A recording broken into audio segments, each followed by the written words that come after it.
Assalamualaikum warahmatullahi wabarakatuh. Perkenalkan, saya Trimutaningsih dari kelas 11 TKJ 5 nomor absen 21. Di video kali ini saya akan mempresentasikan tentang materi diagram rangkaian operasi komunikasi VoIP. Layanan VoIP memanfaatkan infrastruktur jaringan data yang sudah ada untuk melakukan komunikasi suara dengan memanfaatkan media internet. Dengan menggunakan teknologi VoIP, banyak keuntungan yang dapat diambil, salah satunya adalah biaya yang digunakan lebih murah dibandingkan dengan tarif telepon tradisional karena jaringan berbasis IP berbasis global.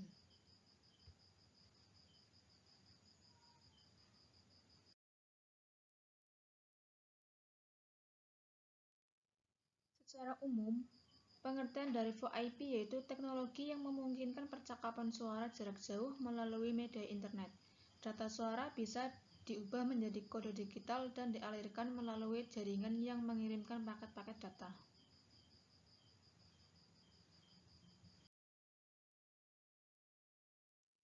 Model internet masih sangat lambat, di mana masih menggunakan model dial-up dengan kecepatan kurang lebih 36,6 kB. Backbone internet pun masih kecil. Aplikasi yang menggunakan banyak bandwidth seperti suara atau video masih kecil. Dalam komunikasi VoIP, pengguna melakukan hubungan telepon melalui terminal dan berupa PC atau telepon biasa, dan dalam perkembangannya VoIP lebih membutuhkan sedikit bandwidth jika dibandingkan dengan telepon biasa atau konvensional.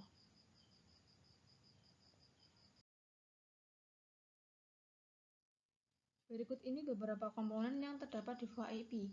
A. User Agent. User Agent ada yang berupa software dan ada juga yang berupa hardware. User Agent seperti layaknya telepon yang berfungsi untuk melakukan pemanggilan atau menerima telepon, baik berasal dari sambungan komputer dengan komputer, komputer dengan iPhone, komputer dengan public switch, telepon network atau PSTN, dan adanya alat tambahan analog telepon adapter atau ATA.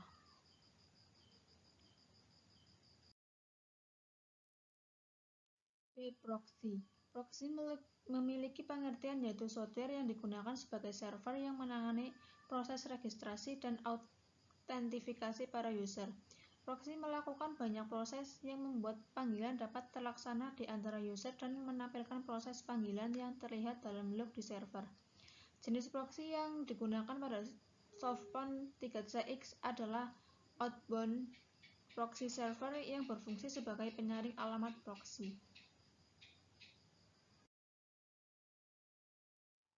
C. Protokol. Protokol yang umum digunakan untuk signaling selalu berbasis Transfer Control Protocol atau TCP. Sedangkan untuk Real-Time Transfer Protocol atau RTP yang digunakan adalah protokol berbasis User Datagram Protocol atau UDP.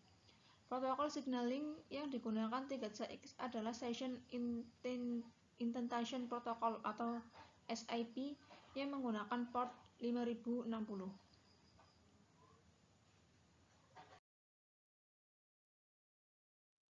D.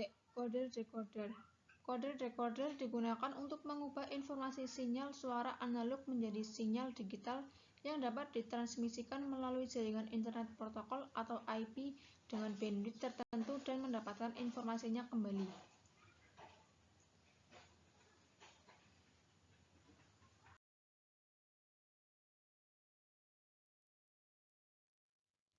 Berikut protokol-protokol yang terdapat di VoIP. 1. TCP atau IP atau Transfer Control Protocol atau Internet Protocol merupakan sebuah protokol yang digunakan pada jaringan internet. Standarisasi diperlukan agar antara komputer terjadi kesepakatan tentang tata cara pengiriman dan penerimaan data sehingga data dapat dikirimkan dan diterima dengan benar. Protokol ini berdiri dari dua bagian besar yaitu TCP dan UDP, serta di bawah lapisan tersebut ada protokol yang bernama IP. A. Transmission Control Protocol atau TCP merupakan protokol yang menjaga reliabilitas hubungan komunikasi end-to-end. Konsep dasar cara kerja TCP adalah mengirim dan menerima segmen-segmen informasi dengan panjang data bervariasi pada suatu datagram internet. B. User Datagram Protocol atau UDP merupakan salah satu protokol utama di atas IP yang lebih sederhana dibandingkan dengan TCP.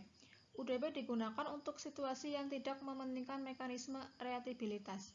UDP digunakan pada VoIP untuk pengiriman audio streaming yang sedang berlangsung terus-menerus dan lebih mementingkan kecepatan pengiriman data agar tiba di tujuan tanpa memperhatikan adanya paket yang hilang walaupun mencapai 50% dari jumlah paket yang dikirimkan.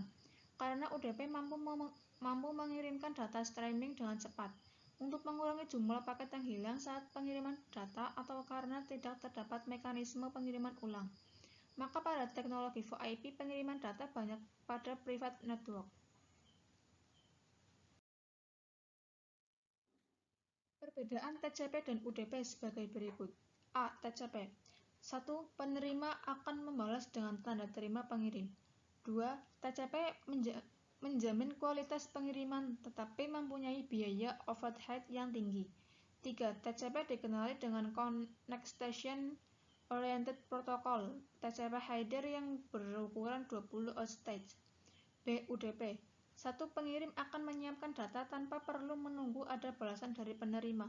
2. Pemindahan data menggunakan pembawa. UDP tidak ada overhead disbanding dengan TCP karena header UDP tidak mempunyai data urutan fault control. 3. UDP juga dikenali dengan connectionless. 4. UDP header berukuran 8 outstage.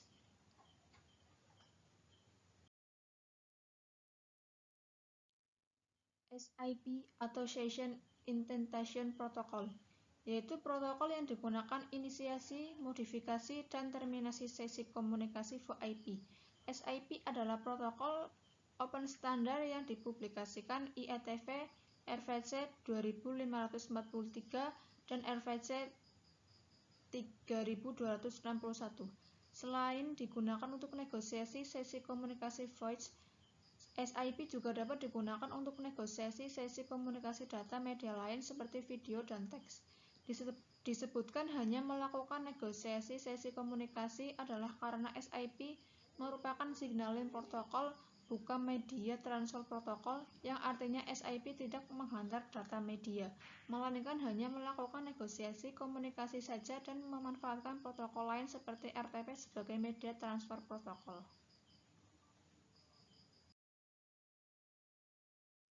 3. H323 salah satu standar komunikasi pada VoIP menurut rekomendasi ITU-T adalah H323 tahun 1995 sampai 1996. Standar H323 terdiri dari komponen, protokol, dan prosedur yang menyediakan komunikasi multimedia melalui jaringan paket based. Bentuk jaringan paket based yang dapat dilalui antara lain jaringan internet, Internet Packet Exchange atau IPX based, Local Area Network atau LAN.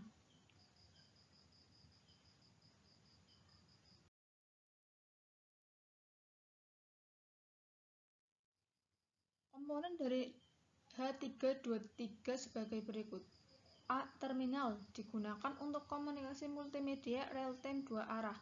Terminal H323 dapat berupa personal komputer atau PC atau alat lain yang berdiri sendiri yang dapat menjalankan aplikasi multimedia. B. Gateway digunakan untuk menghubungkan dua atau lebih jaringan yang berbeda, yaitu antara jaringan non-H323 sebagai contoh gateway yang dapat menghubungkan dan menyediakan komunikasi antara terminal H323 dengan jaringan telepon. C.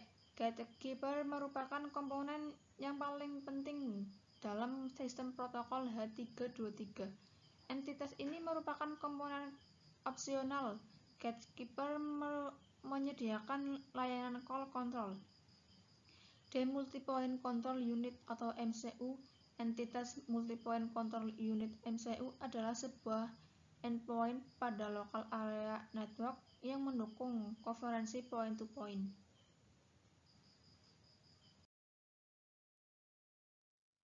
4. WhatsApp. WhatsApp merupakan alat komunikasi yang dapat menghubungkan melalui panggilan suara maupun panggilan video dan pesan berupa teks. 5. Instagram. Instagram ini bebas menghubungi siapa saja tanpa kita harus mengetahui nomor telepon dari si pemilik akun tersebut. Aplikasi yang menggunakan VoIP. Skype. Skype adalah software aplikasi komunikasi suara berbasis IP melalui internet antara sesama pengguna Skype. Pada saat menggunakan Skype, maka pengguna yang sedang online akan mencari pengguna Skype lainnya, lalu melalui membangun jaringan untuk menemukan pengguna-pengguna lainnya. NetMeeting. Aplikasi ini dikembangkan oleh Microsoft yang merupakan salah satu aplikasi yang mendukung VoIP dan juga video konferensi. Aplikasi ini menggunakan protokol H323 untuk video dan audio konferensi, sama dengan aplikasi lainnya, tetapi memerlukan registrasi untuk mendapatkan user ID dan password, agar bisa berkomunikasi dengan para pengguna NetMeeting lainnya.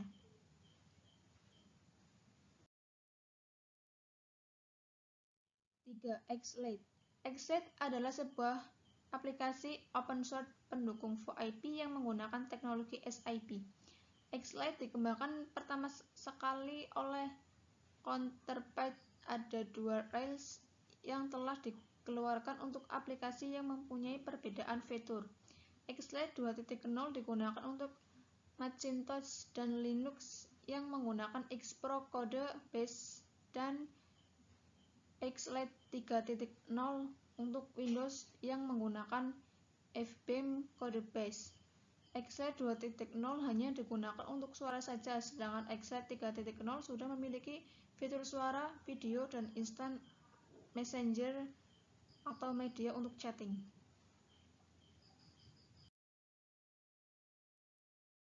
4. Yahoo Messenger. Aplikasi ini sama secara garis besar memiliki konsep atau cara kerja yang memiliki dengan Skype.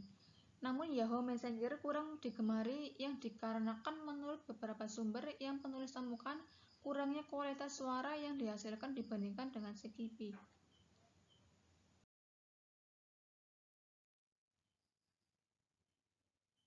Proses kerja dalam komponen diagram VoIP. Prinsip kerja VoIP adalah mengubah suara analog yang didapatkan dari speaker pada komputer menjadi paket data digital, kemudian dari PC diteruskan melalui hub atau router atau ADSL modem dikirimkan melalui jaringan internet dan akan diterima oleh tempat tujuan melalui media yang sama. Atau bisa juga melalui media telepon diteruskan ke WPON adapter yang disambungkan ke internet dan bisa diterima oleh telepon tujuan.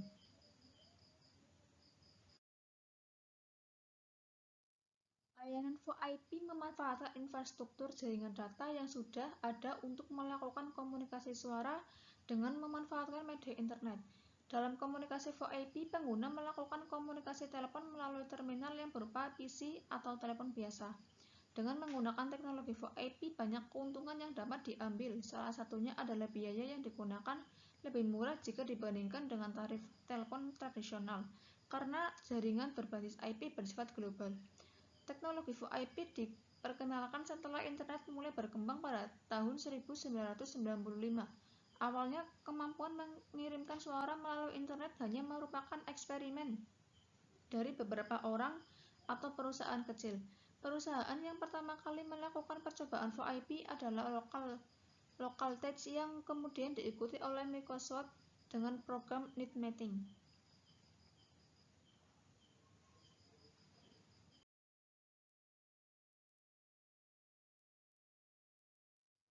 B. Arsitektur VoIP.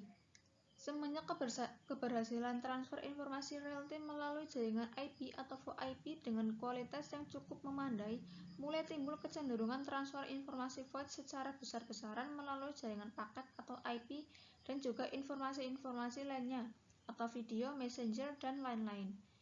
Jaringan VoIP terus berkembang ditandai dengan semakin banyaknya dibuat gateway VoIP sebagai interface antara jaringan telekomunikasi berbasis TDM dengan protokol SS7 ke jaringan data atau berbasis paket dengan protokol IP.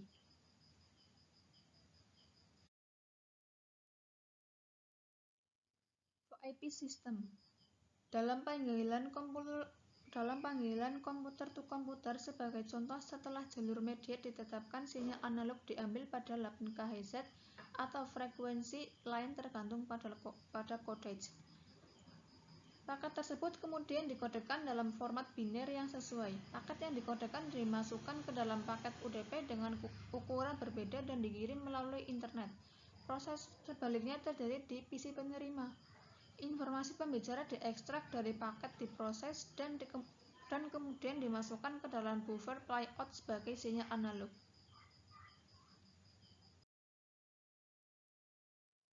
Tiga bagian dan konsep kerja PBX pada server source switch.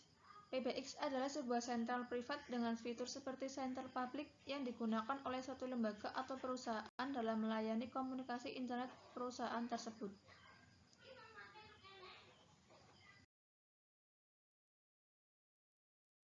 PABX dan soft switch.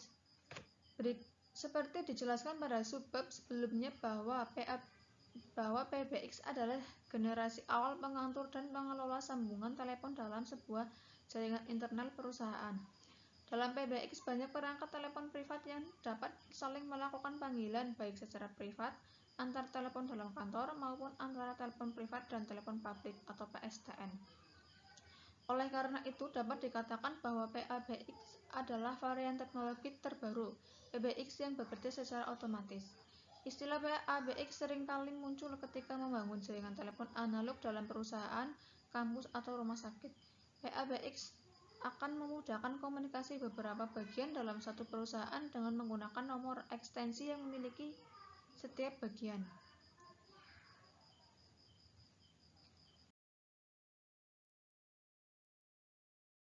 Contoh penerapan PABX.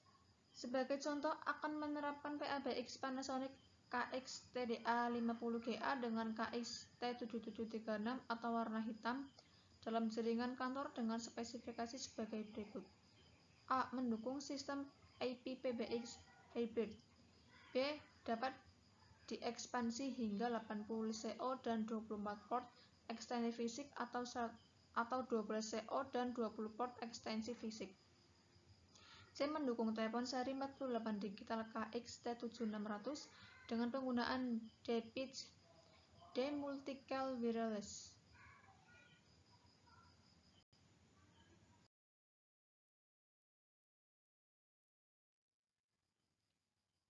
A. Telepon kabel dengan sistem hybrid. B. Speakerphone. C.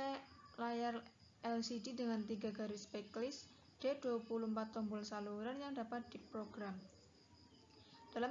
Dalam spesifikasi PABX tersebut dijelaskan bahwa PABX mampu mendukung penerapan layanan IP PBX yang dikembangkan dengan telepon analog memiliki interface 8 CO dan dukungan 24 port ekstensi atau dapat diupdate menjadi 20 CO dengan 20 port ekstensi.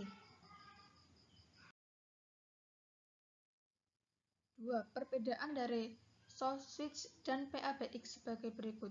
Soft switch sama sekali berbeda dengan PABX. Dari sisi objek dapat diketahui bahwa PABX adalah perangkat keras atau hardware, sedangkan soft switch adalah perangkat lunak yang dapat diintegrasikan dalam software seperti Metasoft.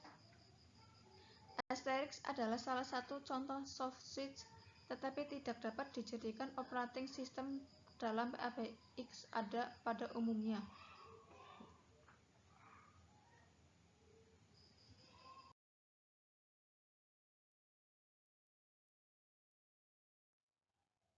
Teknologi VoIP sangat pesat dalam penggunaannya dikarenakan sebagai berikut. A. Perkembangan teknologi transmisi SSH/WDM pada VoIP menghasilkan kapasitas luar biasa yang mengakibatkan tarif licensed line menjadi murah. B. Perkembangan teknologi IP sangat memungkinkan penyaluran voice dengan kualitas yang cukup dan kemampuan melipat gandakan kapasitas menjadi 8 kali. C. Cost atau biaya per menit untuk VoIP menjadi sangat murah dibanding dengan IDD. Sekian yang dapat saya presentasikan, kurang lebihnya mohon maaf. Terima kasih. Wassalamualaikum warahmatullahi wabarakatuh.